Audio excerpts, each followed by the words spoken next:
Ayan guys, good morning, good morning. Prepare tayo ng pang-ulam. Gulay guys. Laing. Ito yung ano, ito guys yung ano, dahon. Ito yung dahon. Niwalay ko na. Tapos ito yung mga paklang. Paklang o katawan ng laing. Luto tayo ng laing. Hindi natin ito ng ano, alamang guys. Bagong alamang.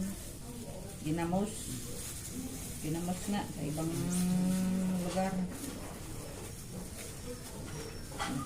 Ano lang yan guys. Oh. Magbabalat at madumi yung loob. Ganito lang.